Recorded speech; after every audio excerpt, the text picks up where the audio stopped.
हम खबरें दिखाएंगे आपको देश दुनिया की, राजनीति की, खेल की, क्राइम और अपराध की सभी छोटी बड़ी खबरें।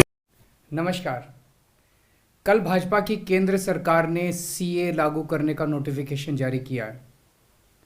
10 साल देश पे राज करने के बाद ऐन चुनाव के पहले इन लोगों को सीए की बात करनी पड़ रही है। अगर 10 साल में कुछ अच्छा काम कर लेते तो शायद आज सीए की जगह अपने कामों पे वोट मांग रहे होते। आज देश के सामने सबसे बड़ी समस्या महंगाई और बेरोजगारी की है। किसी को भी घर चलाना मुश्किल हो रहा है, इतनी ज़्यादा महंगाई हो गई है, कमर तोड़ महंगाई हो रही है। उधर हमारे युवा दर दर की ठोकरें खा रहे हैं रोज़गार के लिए, उनके ऊपर डंडे लाठियां बरसाई जा रही हैं। ऐसे में सरकार बेरोजगारी और महंगाई का समाधान ढूंढने की बजाय सीए की बात कर रही है, तो ये बड़े दुख की बात है। ये सीए आखिर है क्या?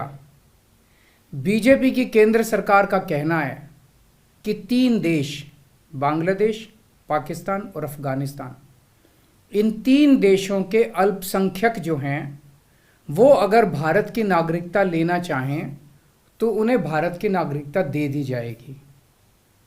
इसका मतलब बड़ी संख्या में यहाँ से अल्पसंख्यकों को हमारे देश में लाया जाएगा, उनको रोज़गार दिए जाएंगे, उनके लिए घर बनाए जाएंगे, उनको यहाँ बसाया जाएगा।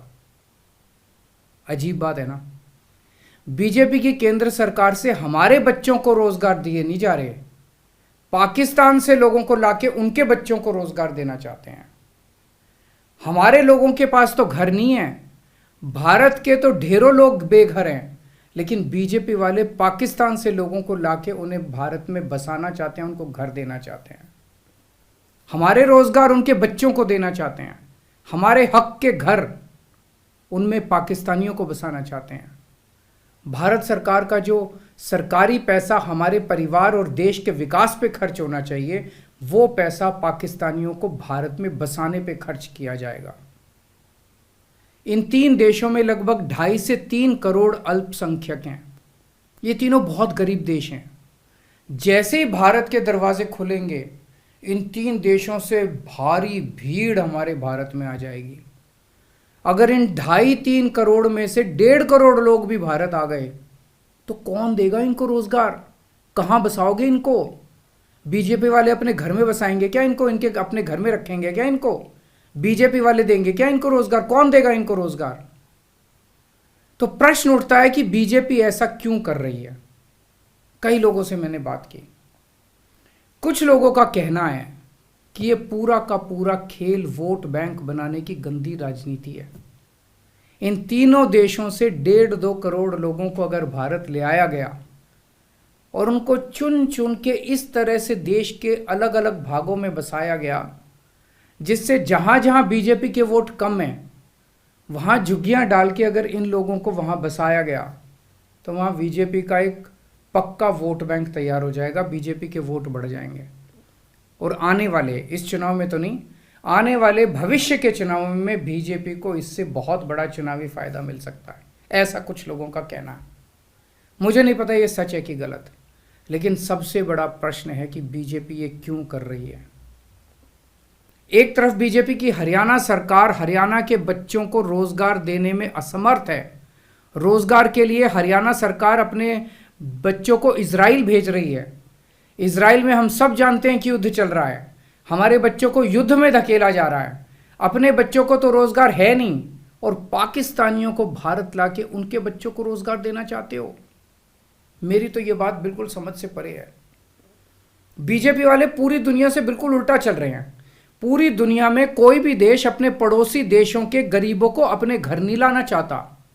पड़ोसी देशों के लोगों को अपने देश में आने से रोकने के लिए पूरी दुनिया में हर देश तरह तरह के कानून बनाता है, बॉर्डर पे दीवारें लगाता है, बॉर्डर पे बिजली की तारें लगाई जाती हैं ताकि पड़ोसी देश का कोई भी व्यक्ति हमारे देश के अंदर ना आ सके।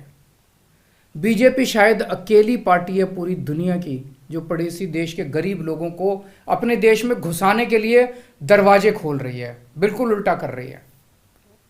एक और बात है सोचने की, पिछले 10 सालों में 11 लाख से ज्यादा भारत के बड़े बड़े अमीर उद्योगपति और व्यापारी भारत छोड़ के चले गए। ये लोग भारत में फैक्ट्री चलाया करते थे, इंडस्ट्री चलाया करते थे, बड़े बड़े व्यापार किया करते थे, लाखों लोगों को नौकरी देते थे, रोजगार देते थे। ये बीजेपी की गलत नीतियों और उनके अत्याचार से तंग आके भारत छोड़ के चले गए। अगर बीजेपी को लाना ही है तो इन लोगों को वापस भारत लेके आओ ना, जो भारत छोड़ के चले गए।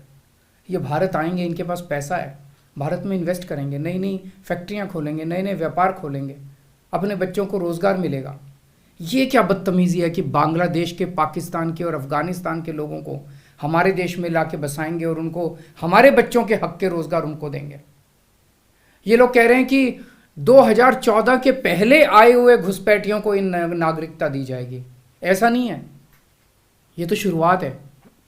एक बार ये सिलसिला चालू हो गया, एक बार दरवाजे खुल गए तो फिर बहुत बड़ी संख्या में पाकिस्तानी और बांग्लादेश से लोग भारत में आने लगेंगे। आज बीजेपी कह रही है 2014 के पहले आए हुए लोगों को ही नागरिकता दी जाएगी। देख लेना, अगले चुनाव में ये बीजेपी वाले इस तारीख को बढ़ा के 2024 कर देंगे कि 2024 के आए हुए पहले वाले लोगों को दी जाएगी, और फिर इसे और आगे बढ़ा देंगे। मोटी मोटी बात यह है कि पाकिस्तानियों और बांग्लादेशियों के लिए भारी संख्या में भारत आने के लिए बीजेपी सरकार ने दरवाजे खोल दिए। ये देश के लिए बेहद खतरनाक है, और इसका सबसे ज्यादा खामियाजा उत्तर पूर्व, नॉर्थ ईस्टर्न स्टेट्स भुगत रहे हैं, खासकर आसाम। आसाम के लोगों की भाषा और संस्कृति खतरे में पड़ चुकी है, क्योंकि वहां पे बांग्लादेश से इतनी बड़ी संख्या के ऊपर इलीगल माइग्रेशन हुआ है। अब बीजेपी कह रही है कि इलीगल माइग्रेंट जो आए हैं उनको हम नागरिकता देंगे, उनको हम बसाएंगे, आसाम में बसाएंगे। आसाम के लोग बहुत नाराज हैं। एक तरह से देखा जाए तो हेमंत बिश्व शर्मा जो बीजेपी के मुख्यमंत्री हैं, उन्होंने धोखा दिया अपने लोगों को। अपने असम के लोगों की खातिर उन्हें सीए का विरोध करना चाहिए था। उन्हें कहना चाहिए था कि असम के लोगों की संस्कृति और भाषा दोनों खतरे में है, ये बिल्कुल बर्दाश्त नहीं किया जाएगा। तो दोस्तों, पूरे देश की मांग है कि सीए को वापस लिया जाए। हम किसी हालत में अपने बच्चों की नौकरियां, अपने बच्चों के रोजगार दूसरे देश के लोगों को किसी हालत में नहीं देंगे। और अगर बीजेपी नहीं मानती तो इसको वापस नहीं लेती, तो इस चुनाव के अंदर बीजेपी के खिलाफ वोट करके आप अपना गुस्सा जाहिर कीजिए। नमस्कार। इस वीडियो को लाइक करें, हमारे चैनल को सब्सक्राइब कर बेल आइकन जरूर प्रेस करें